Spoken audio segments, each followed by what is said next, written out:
Assalamualaikum warahmatullahi wabarakatuh. Perkenalkan, nama saya Aulia Ekaru Rasid dengan NIM A510240-172 dari Prodi BKSD dan Fakultas FIP dan Universitas Muhammadiyah Surakarta.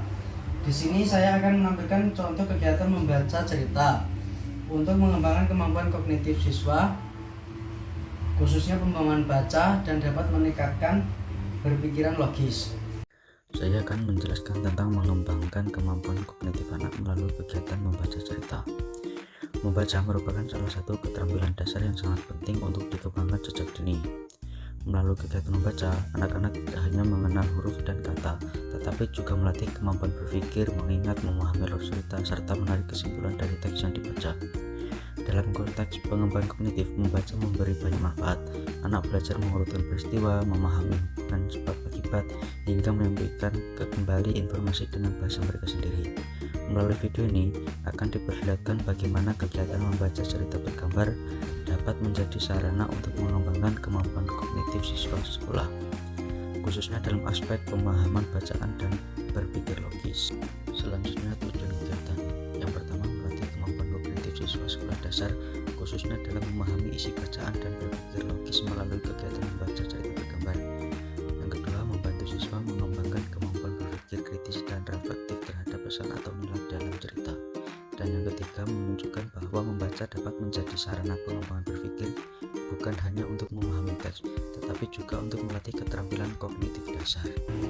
Halo anak-anak, bagaimana kabar kalian? Baik, Pak. Sebelum mulai pembelajaran, sebaiknya kita berdoa dulu.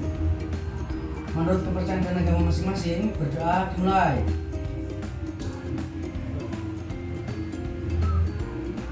Cukup. Hari ini kita akan membacakan cerita pendek yang berjudul Si Kelinci dan Kura-Kura. Yuk kita mulai dulu membacanya. Pak Guru membaca dulu ya. Baik, Pak. Pada suatu hari, kelinci dan kura-kura mengadu kekuatan dan kecepatan mereka dalam berlari.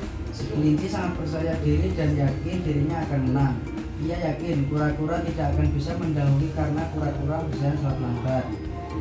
Sebelum perlombaan dimulai, kelinci berkata, "Aku yang akan menang." Sementara itu kura-kura hanya diam saja dan membalas kalimat kelinci dengan senyum. Perlombaan dimulai, kelinci langsung berlari cepat meninggalkan kura-kura. Sekarang lanjut, Azam coba baca yang ini, Zam. Mana, Pak? Nih, dari sini. Perlombaan ini ya, Pak? Kura-kura lambat dan kesulitan mengejar kelinci. Si kelinci sudah berlari jauh dan tiba-tiba menemukan sebuah kebun wortel di tengah jalan.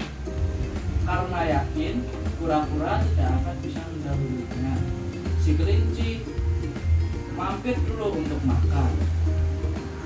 Udah, Pak. Oke, lanjut Pino. Yang mana, Pak? Dari mana tadi, Zam?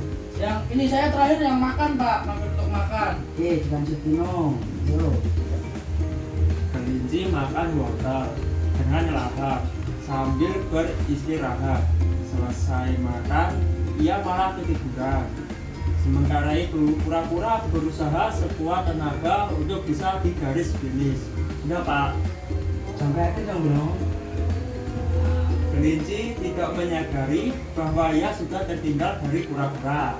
Ia baru terbangun dan tersadar saat kura-kura sudah sampai di garis finish dan menjadi pemenangnya. Kelinci akhirnya menyusul kura-kura di garis finish dan merasa malu. Sudah, Pak. Oke, bentar, terima kasih. Sekarang Bapak mau tanya. Azam, Ya, Pak. apa kegiatan yang dilakukan kura-kura dan kelinci tadi? Kelinci sama kura-kura itu tadi saling berlombaan, Pak. Berlomba lari. Terus Pino, Iya, Pak. tadi yang menang siapa? Yang menang kura-kura, Pak. Betul. Pak Guru tanya sekali lagi, yang bisa jawab Bapak kasih nilai tambahan. Apa yang kalian dapat dari cerita pendek ini? Saya, Pak. Azam dulu. Saya tadi nangkep yang ada di cerita itu. Kita nggak boleh sombong, Pak. Ya, bagus. Yang sambung siapa tadi, Azam? Yang sombong itu kelinci, Pak, karena mampir di kebun wortel, Pak. Ya, nice. Nah, pembelajaran kita cukupkan sampai di sini, anak-anak. Baik, Pak. Sebelum pembelajaran diakhiri, sebaiknya kita berdoa dulu. Menurut kepercayaan dan agama masing-masing, berdoa mulai.